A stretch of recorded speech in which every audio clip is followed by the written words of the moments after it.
What's up, guys? Gabe from Weekenders Weekly here, coming to you on this beautiful Wednesday. I got here with me Brian from Crayon Courses. And if you guys do not know what Crayon Courses is, what are you doing with yourself? No, I'm kidding. But essentially, Crayon Courses is just a very, very nice pocket of the golf world where we get to take a different look, a different perspective at golf courses, and it's done in a very cool method. And I'm going to throw it over now to Brian if you want to tell us like a little bit about just what Crayon Courses is for the uninitiated.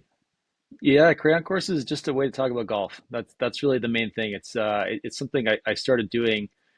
Funnily enough, I got two kids. They're 3 and 1, and over the Christmas holidays, they were super into crayons and Sharpies and coloring. And I was like, oh, I'll get involved. So I started drawing, and naturally, I just started drawing golf courses because I've been drawing golf courses forever. I'd always doodled little courses, and I would draw these ridiculous little peninsula greens out over water, and I just started drawing holes. And fortunately, my wife, whose beautiful pottery is on display behind me here, you can see, was like, "Hey, that looks pretty good. You should put that on Instagram." I'm like, I don't know about that. And I was like, "Well, how else could I, make it interesting for something to share?" And I just thought I'll draw some holes that people have maybe played that follow me on there, and talk about it. And sure enough, that the reception was very positive. So I thought, I'll just, this is a nice creative outlet. I'll start doing this for myself. Made a separate account, and it's really grown from there. And I think it's kind of tapped into something where people just love talking about golf. They love talking about holes that they know or they've played, and maybe some experiences that they've either remembered watching them on TV or played themselves. And it's a fun little niche corner of the golf kind of universe that has been really really fun to tap into and just play a little tiny part of. Yeah, that's cool. So obviously the crayon inspiration you said is from your kids, but you said that you've been drawing courses like it's not new to you. Oh yeah, I mean, if you look at my middle school workbooks and homework, you'd find a lot of golf courses in there. I'm not sure what's ever happened to those things. They're probably in a recycling bin somewhere. But yeah, always just been drawing golf courses because I picked up playing golf probably as about 12 years old, got really into it, and it's just one of those things. You draw a golf course and imagine yourself playing it. I draw little stick figures on there and do a little trajectory. This is before shot tracer or anything like that. Draw little Yeah. trajectories onto the green, and always been something I've naturally been kind of drawn to doing. That's cool. And I'm sure, like you said, you were doing like doodles with like a pen or a pencil. How's it been like actually sitting down and being like, okay, I might be using crayons, but I'm gonna really try. And it shows to get as much detail as you can, different shades of green, the slopes of the green itself. Yeah, the crayons are tricky because if you don't have them like the exact right sharpness, it's really hard to like know where you're drawing. You'll look, and I use some of these jumbo crayons because that's just what I had lying around. That's what was in Yeah. my daughter's Christmas stocking. And if they're big and chunky and they don't have a nice tip, it's kind of hard. You think you're going to draw the line of a green somewhere, and it's actually way further away than you thought. Mm. So it was a little tricky to learn for sure. And I started out with not that many colors, so I had like one green for rough. I had one green for fairway. I didn't have another color green for the green, so I used to draw them just like lines. And I had one color for bunkers, and that was it. So I had to kind of get creative and figure out, okay, how am I going to separate out what this looks like? But yeah, I've got some more crayons now, a few different shades of green, and it's I don't think I don't ever want the art style to get too intricate. I think the whole point is it's supposed to be lowbrow and kind of accessible, but that's the point, right? I'm not trying to do something here where I'm designing a great looking hole as if I was a course designer. It's part of the bit that it's crayons, and I don't want the style to evolve too much because that's kind of part of the appeal of it. Okay, you focus on TPC Toronto a lot. You have some personal connections to that course. Is there like a certain hole from that course that you were just most excited to draw, and why? Yeah, I started drawing that one as kind of a bit of a response to that golf course, and kind of almost like insecurity. That course is going to be on the world stage in a few weeks. It's the RBC Canadian Open is coming there for the first time, and we did a big renovation. I work there. I'm the director of marketing there, and we did a big renovation of that golf course a couple of years ago, and specifically to make it a venue for a PGA Tour event. And there's a couple of things about that course that I think are maybe misunderstood And it was done by an architect who I respect a lot by the name of Ian Andrew, who's one of the smartest golf minds you could ever. He's a fantastic writer, and he's done a lot of media appearances. And I felt like the way the renovation of the golf course was kind of received within the architecture and kind of golf media community wasn't quite well understood. And I just thought these are things that I know we did for a certain reason, and I want to have a space to talk about them. So, I'll give you an example. I did one of the first hole on the North Course at TPC Toronto, which it looks like a pretty basic par five. And one of the things that's interesting about it is there's a bunker on the outside of the dog leg. Normally, you have a bunker on the inside of the dog leg. And I had heard from a few people like, why do they do that? That isn't the bunker supposed to be on the other side? And it's for a reason.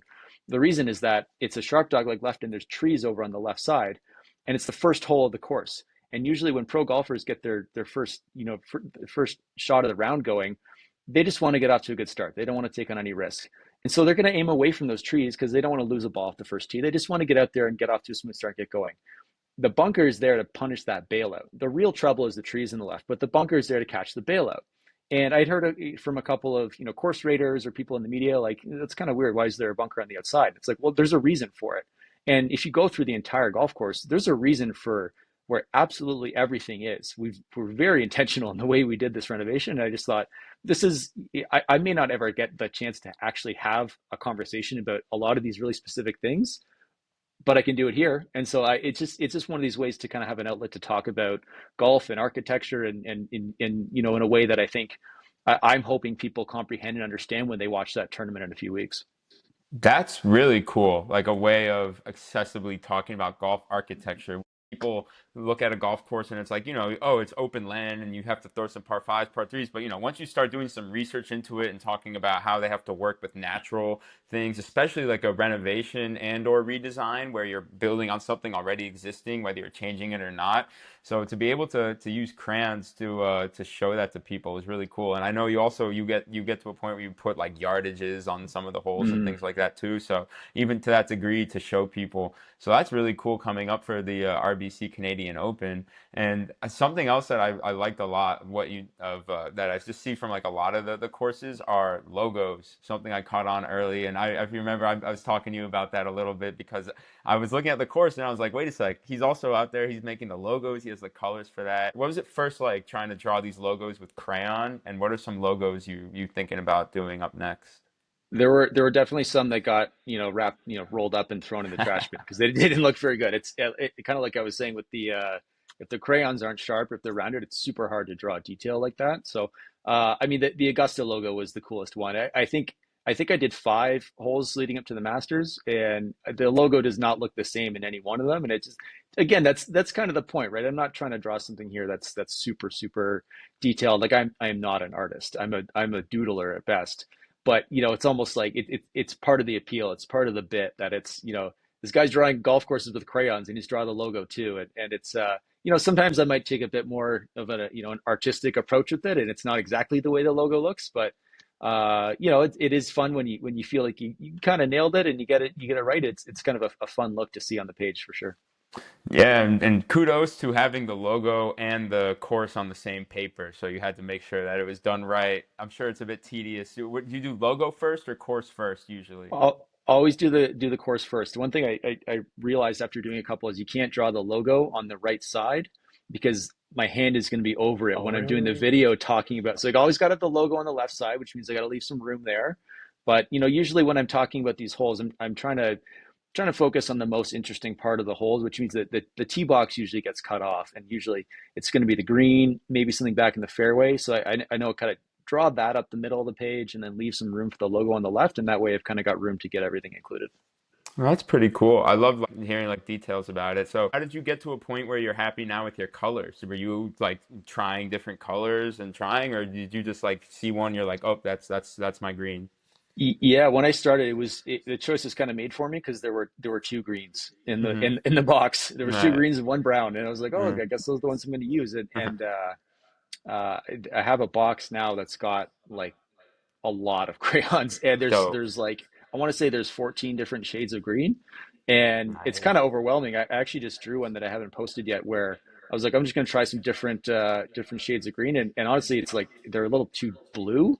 because there's so many different shades, and like I have to get some more experience using these different shades because it's like I've got like an embarrassment of riches now. Before it was just too few to Yeah. choose from. But I think that's part of it. There's always a bit of a work in progress in terms of, hey, this one is definitely the one that works better for fairway. This one definitely works better for the rough, and it's going to depend on the golf course too. Like Augusta is a course that's so green, like it looks stunningly green. You can't draw with a color that's going to look a little bit different. But I did kind of a link style course called Tarandawa for one of these recently, and it's much more browned out kind of look. And so I wanted to have something that was a bit more of that faded kind of color. So it's going to depend on the golf course. It's going to depend on the features I'm trying to draw, but it is nice to have a few more choices than the first two, or just a couple of two choices to go with. Yeah, but that's cool how what you were given made you resourceful and kind of sparked that idea of, and now you see the evolution of like the different colors you can get. So another thing, like in terms of that evolution, is if I'm correct, the first one you did recently of a different perspective. You did one of behind the tee box perspective for Tiger Woods, if I'm correct. Talk a bit about how you came to that idea and the process of drawing it. Yeah, that was one where, going up to the Masters, my wife was like, you should do 18 holes for all 18 days leading up to the Masters. And I'm like, you know what, if I did not have a day job and two kids at home, I would definitely do that. But it's probably like an hour process all in, just do start from start to finish the whole thing. So it Yeah. is hard to find time here and there. Yeah. And I really only wanted to do the holes at Augusta that I wanted to talk about strategically. And six was definitely one of them because it's a crazy green. There's some really memorable shots there that are hit every year. And as I started drawing it from above, I'm like, this just doesn't look like anything. Like I can't talk about the features that I want to because they're not visible on the page. And so I was like, well, what if I tried drawing it from, Tiger hitting a shot from the tee and it is such a visually stunning hole from behind the tee. I wanted to have that accounted for. So, I guess there's a bit of exploration there, and that might be something I do in the future. But, for me, the most important thing for the videos is I wanted to be able to talk about the holes. Like, I'm very flattered that a lot of people have started following the page and liking and commenting. I'm like blown away by how many people are actually interested in it. But the reality is, like, I started doing this just because I wanted to talk about golf, and that's really it. And so it's always got to be a hole that is interesting to me, and I can talk about something unique for it. And six was one of those, and I just thought I need another way to be able to show what I'm talking about here. So I thought I'll do the behind the T view and see how it looks. And it turned out interesting. I don't know if it turned out great, but it turned out I love interesting, it. and No, I love might it. be might be something I try to do a little bit more going forward. I think it's great. I think obviously there's the idea of the crayon, but I feel like you personally, like everyone, have your own artistic touch into it and kind of like bordering what I see. And if I'm wrong, stop me, but you border really nicely on that area of detail and non-detail. Like it sits in an area that I love because in the best way, like an artist could have drawn that or a doodler could have drawn that. You know what I mean? Yeah, I think that yeah, that's really exactly. cool. And that just Yeah, makes it. I know you said you work in marketing at TPC Toronto, but have you always had this interest in golf course architecture? yeah, that's the other part of it, and you've nailed something there of the fact that it looks like it could have been drawn by an artist, but it could have just been drawn by someone doodling in their desk. Like that's part of the idea of it because it is talk like the Crayon Courses is talking about golf architecture, but golf architecture is not necessarily accessible. It's kind of it's hard to understand. Yeah, like I was a golfer for 20 years before I got into architecture and started thinking about like, oh, why do they put bunkers here? Why is the routing the way that this is? What did the great architects do that make their courses great that are better than other courses? And there's been, like, I would say in the last 8 years or so, there's been like an explosion in more accessible golf architecture. I would say, websites like Golf Club Atlas or the Fried Egg, or we had a site in Canada called Beyond the Contour, which was great, talking about Canadian golf courses. It's now kind of merged into Golf Club Atlas, but there's been an explosion in kind of like accessible golf course, media. And I wanted to be a part of that because I really enjoyed it, having been a golfer for almost my entire life and not necessarily having been into architecture. It was really interesting to say, hey, there's a whole other side of the game here that I've never really paid attention to, but I find interesting. I like talking about. And so it is meant to be that kind of idea where I'm going to explain the way a whole is a certain way and how it's been played by people, how people expect to play it, and make that accessible, make it easy to understand. Which is tricky because I don't want to talk about holes that I don't know really, really well. I don't want to speak out of turn and use someone else's words, but I do feel like whether it's something like the Masters, where I've been watching that on TV every year for 25 years, or it's a course where I've had the privilege to work there and I know the courses really well, I can talk about what makes something really, really unique about a certain hole or how it's supposed to be played. It's my attempt at making a contribution into that space because I think it's such an interesting kind of growing space and kind of within the golf media kind of ecosystem.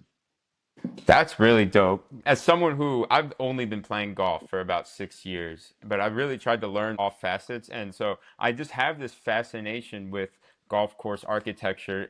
Almost because it's so hard to think about and to kind of understand. Conceptually, to me, it's a lot, which is why I think it's really cool that you take that artistic perspective of it with the crayon, but infuse it with the technicality that a lot of people just wouldn't be able to have because of experience or because of knowledge. And I think that that's cool, not just for anyone like someone like me who loves this stuff, but kind of like what you said, it started with your kids, like started with for younger people. Do you see this as something like as a way to help get younger people, whether they golf or not, into architecture, or maybe more so just into golf in general? Yeah, I don't want to I don't want to like pretend that I'm trying to like grow the game or make a big contribution to the to getting kids involved here. Get you, If yeah. people again if people follow it, great. I honestly I started doing this for me. But no, Yeah, I fair. think that since I started doing these, I had so many DMs from people that I've grown up playing golf with or played over the last few years and just said, "Hey, I love that one. Remember when you hit that shot on that hole?" And it's another way to talk about golf. It's another way to experience and enjoy the game. And for me, as a I've always been a golfer, but as I've started to get a bit older and I've got a family now, I've got a job, like it's hard to play as much as you want. So it's like, how can you find other ways to enjoy the game without necessarily playing? Like playing golf it's a time commitment, right? Like you got to drive to a golf course, you got to be on there. Hopefully the pace of play isn't too slow. It takes time. So it's like, how can you find more ways to enjoy golf without necessarily just playing? And I think that there's an opportunity here because, there's holes that I've drawn and talked about where I've either played around or been there for a tournament or and seen something that I can always remember that. I can always take that away. And that to me is so valuable because it's a way to keep enjoying the game without necessarily having to go back out and play again. It's a way to kind of make that memory and every time you play last a little bit longer. That's really cool, honestly, and that's also just very unique in that sense. Because for me, like it was always if I can't go play golf, like I'll either watch it or write about it, you know. But I like how not only are you doing something unique, but something contributory versus just consumption of something else, which is special, and especially the way that like the golf, like I would market universe, whatever, is just expanding, expanding. It's nice that people are still doing things that actually stand out, which is cool. How have you? Yeah. I was going to say it's another way to enjoy the game too. I played a decent amount of competitive golf when I was younger, and then as I've gotten older, my game has slowly, gradually started to escape me a bit. And it's like I got to find a way to enjoy the game more than just how I play. Yeah, It's yeah. if all you care about is how you play, sometimes you're going to not have a good time. And it's like I don't play golf enough to be able to risk having a bad time. It's like if I'm going to play, I'm going to have a good time. So getting into the architecture side, and again, I'm very new to architecture. There are people even my age who've been reading and studying and working in architecture for years. I'm relatively new to it, but to me, what I've taken away from it and just dipping my toe into it really is just it's another way to enjoy the game. I can make a bogey on a hole, but if I know that I did it because I fell into the pitfall that the architect set up, or I made a risky decision off the tee that I shouldn't have, suddenly I can be like, yep, that was you got me there, right? And I can enjoy it more than Wow, just that's being cool. beholden to did I shoot a good score or not, right? It's another way to enjoy the game and to appreciate a course. And it's really I think it's kind of unlocked that there's so much to be enjoyed in playing golf that is so much more than just how you play. And I think that there's something like that available to everybody, regardless of your skill level. But that is really cool. Really cool way of thinking about it. And actually applying the usage of that knowledge rather than just being, oh, I know why they did this. Being like, well, I know why they did this, so I'm gonna make sure I do that. Probably benefit me. I should probably start reading a little bit about that. Maybe make some Yeah. better decisions.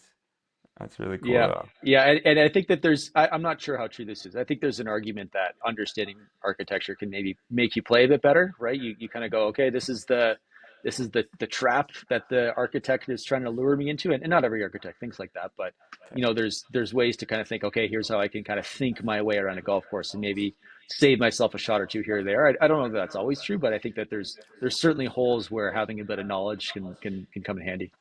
That is very cool perspective to think about. And speaking of perspective as well, when you look at these courses, are you drawing them above just off a photo? Are you just looking at Yeah, a so photo and you just So I'll tell you about my process. So when I think of a hole I want to talk about, the first thing I do is I write the caption, and I just write on my notes app on my phone, probably I don't know if it's three, four, or 500 word kind of script, hmm and just it just helps me kind of get all my thoughts out that I want to do for it.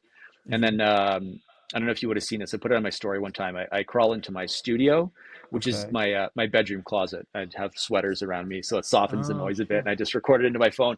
So so once I have the script and I know what I want to talk about and I've recorded it, then I have an idea of what I want to draw. And so I'll just pull up Google Earth and I'll go over the hole that I want to draw and I'll just draw it from a straight down perspective.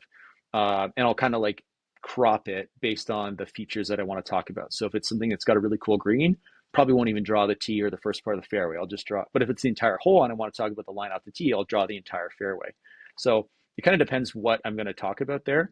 But then that gives me kind of what scale I want to draw it at and how much I want to include, and I'll draw it from there. And then I basically set up a little ledge for my phone, and I set it up over and hit record and draw my lines on there. And I've already recorded the script, so I just loop that in as the audio over top of it.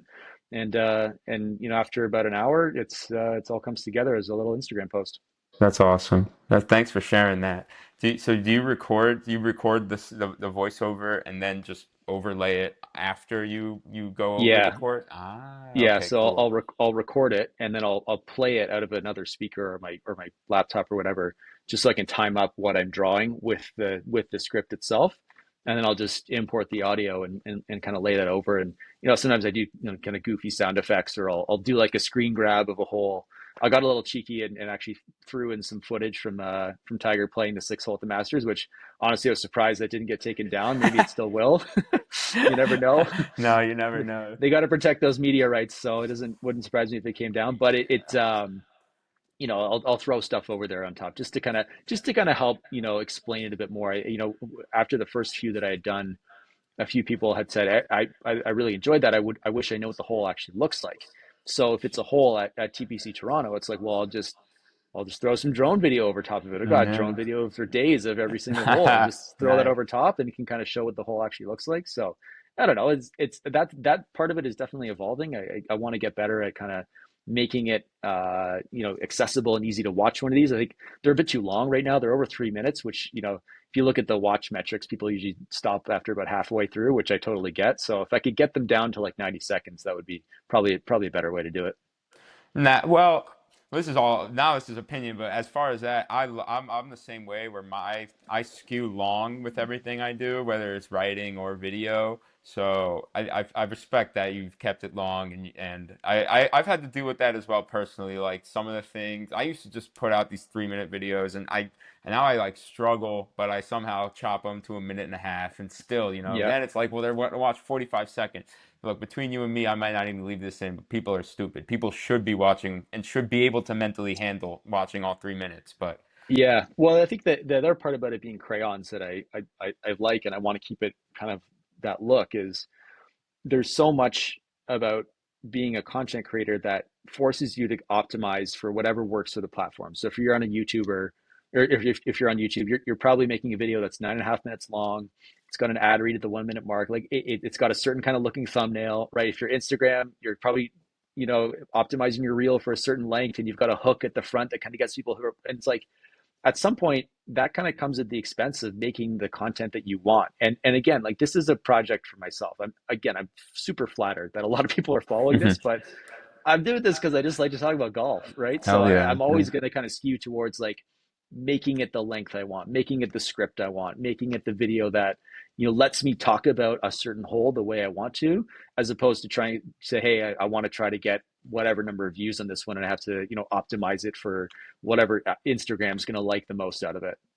No, I get that 100%, and I love that. I love that it's like to you, it's your art, and you want to keep it a certain way. That's how I feel about my stuff a lot. So I respect the hell out of that, seriously. And I would say, like I said, it's all opinion, but keep it that way. And you grow the people that will come and sit there and watch for how long it is, are the people you want following you, and you're Yeah, seeing that growth too. So that's just goes to show that the people are rallying behind it too, which is dope.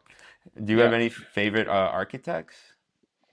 Yeah, I mean, I'm biased. Ian Andrew is someone I've gotten to get to know because he was our renovation architect, and so I've had the chance to do Q&As with him for our website, and we've done a whole bunch of. If you go on the TPC Toronto Instagram, there's a bunch of really cool, like in real life, not in crayon, like whole explainers where he's like, here's why we put this T here, here's why we got rid of this bunker, here's why we. Yeah, it's really like if you like crayon courses, it's like the in real life version of that. And so he's someone I've gotten to get to know a little bit, which has been a lot of fun. But I mean, there's such a wealth of like great architecture media right now talking about great architects and what they've done. And there's like you've got your holy trinity, right? You've got like Bill Core and Ben Crenshaw, you've got Tom Doak, you've got Gil Hanses. Those are kind of like the big three right now, and then there's a whole bunch of other kind of people that are doing great work all around that. So I would hesitate to say a personal favorite. But it personally, and from a personal bias perspective, Ian is somebody I've really enjoyed getting to know and kind of understand his approach and his thought and how he looks at a golf course, and how he thinks about golf architecture. That's really cool. That's nice that you're able to have like that real connection to something you love so much. Especially, I was going to say, were you at TPC Toronto before and after this renovation? Yeah, yeah, I was there. I started in 2018 and we did the renovation in 2023. So had a good chance to kind of get to know the course and play it a good number of times before the renovation, and really understand why we made certain choices, why we made certain changes. And it's a golf course that is really meant to be a tour event venue, right? It's a big footprint, so there's lots of room for fans, for infrastructure, but it's also meant to be a golf course that's going to challenge the world's best players. And I think that one of the things we really tried not to do with the renovation is just arbitrarily make it harder. We did make it harder. We made it a lot longer. We made it a par 70 and par 72, or instead of a par 72 before, and certainly moved features around so that it's at scale with the modern men's pro game, and it's meant to challenge them. But it's also meant to reward risk taking and courageous shot making, and and reward skill from the tee to green in a way that I think is going to lead to some low scores. You're going to see some guys get pretty far under par in this golf course. That's just how they play the game these days. It's really hard to not do that. But it's one of these things where we made a golf course that's meant to identify who's playing the best, not necessarily make it super hard and grow the rough out to 6 inches and make them hack it out. Like there's a difference between those two different things. And so seeing what the golf course was before, seeing where it is now, I have an appreciation for why we made certain choices to help accomplish that. And again, I love talking about it. So that's why I do a lot of these holes, is just to have a space to talk about it. That's cool. Well, yeah, even beyond the fact that you actually work at that course, the fact that you have such a knowledge of a course that went through like such a design, and you know the architect, yeah, no, okay, no wonder that those are some of the nicest looking ones, right? No, Yeah, yeah, yeah. I'm definitely putting a lot of thought and effort into those ones, maybe more than just the average one. That's funny. Do you have is there a specific hole, whether it's drawn or not, a specific hole that you like think just was completely like the way that it was redesigned was so genius, like, or a different change was so cool? Yeah, I mean, again, I'm biased, but I think the 18th hole on the North Course is going to be one of the best finishing holes in the PGA Tour this year. It's a really really cool hole, and I'm saving that one for closer to the tournament because I want to make sure that it's kind of there as an explainer for someone who might be going, might get a chance to look at it. But it's a really really cool risk reward par five that if you go on a really courageous line off the tee, you get a big reward. But then the next shot, you really have to pull off a great shot. There's I can kind of give you the quick description. It's an angled fairway. There's three fairway bunkers down the right. If you take it over the last one on the right, you're going to get a speed slot. You're going to be able to go for the green in two. But then there's a short bank in front of the green where if you come up short, that thing is going to roll back all the way back in the water. if you bail out long, you're hitting right back towards that bank. So you got to get really, really careful on that third shot. It's very similar, I would say, to 15 at Augusta in design and strategy. I hesitate to say any hole is comparable to Augusta. That's a lofty comparison to make, but in terms of strategy, in terms of thought, in terms of how players are going to be assessing their options and risk, that's the one I would point to. And I'm really excited to do that one in a couple of weeks coming up because I think it's going to be a super fun hole to watch. That's awesome. I'm excited to see that one. That's cool. Get some teases out here, man. That's That's awesome. right. That's right. And it's going to look really cool. All the infrastructure is up now. They've built the double decker Oh, nice. grandstands. There's all the the hospitality all around. You've got kind of like an amphitheater. The clubhouse is like right on the 18th hole, so it really has like a stadium setting too. So Mm-hmm. it's yeah, as you can tell, I'm excited about it. It's going to be a really fun one to watch. That's I'm awesome. just hoping Well, we get that Tiger at Glen Abbey type moment, like out of yeah. the fairway bunker over the water to lock up the tournament, or a Nick Taylor, drain a 72 footer for eagle in a playoff to win. Just I want that moment, right? Because it's a great hole, but nothing makes for a great hole like a great moment, and I'm hoping we get that moment to kind of crystallize that hole in people's minds. That's awesome. I'm very excited to see it in person, well, on a TV and in crayon form. That, That's cool, man. I want to just ask one more question before I let you go. And that is there any hole that you just haven't drawn yet, whether other than this 18th hole, and let's say outside TPC Toronto, because I mhm. want having you do that whole course, I bet would just be so sick. The way you're talking about the holes and like just pulling out the details like that, I bet you would be amazing. So outside of TPC Toronto, what is like a golf hole that you're just like, oh man, it could look so cool in crayon, you just haven't got to it yet. Yeah, that's a good one. I want to make sure I do at least one for each of the majors this year. Would love to do some of the women's majors too, because they're going to be playing some pretty cool courses. Um, one that I want to get to next year, because this was just up and running barely at the time that this tournament is TBC Scottsdale and the 17th hole there. That's I think it's like the best short par four on the PGA Tour. Every year it delivers. It's so interesting. The green is crazy. It really has a lot of consequential strategy to it. So that's one that tournament time next year when the waste management comes around, I'll definitely be doing that one. That's awesome. I thought you were gonna say 16. I thought you're at TPC Scottsdale. I thought you were gonna say 16. I was like, oh no way. Yeah, Yeah, yeah. that's I should cool. draw the stadium, draw Yeah, why not? all the drunk people in there. Yeah, Also draw somebody falling over out of their chair, that would be that fun. kind I of would thing. say from overhead, you could do like all like the cans going whatever. That'd be Yeah, funny. yeah, But yeah, yeah, 17 obviously gives more like for the movement and the actual yeah. playing of the hole. Yeah. That's more in my niche is the nerdy architecture stuff. That one's got a lot more to talk about. Yeah. Well, damn, man, this was awesome to talk. I won't hold you any longer, but this was really cool. Not just to get insight on the Crayon Courses idea, but just your idea of golf architecture as a whole is really cool and very welcoming, a very welcoming way to talk about it and share it with other people, which is like the two most important things. So, yeah, man, thank you for your time a lot. Anything else you want to say to the people? Crayon Courses? Yeah, it's wholesome. I think you said that in one of your DMs to me. It's wholesome. I try to make sure that it's kid adjacent because that's really how it got started. It was just me drawing with my kids, and that's always going to be a part of it. So, That's yeah, cool. just trying to keep it fun, accessible, and nice and wholesome. Yeah, it's definitely a big part of the golf world that it's a big part of the golf world and you're able to make it so accessible through that, and I think that that's really cool. So yeah, once again, I just want to say thanks for hopping on. This was a great conversation Yeah, thanks for having me on. It was really great to connect, and yeah, let's keep in touch. for sure.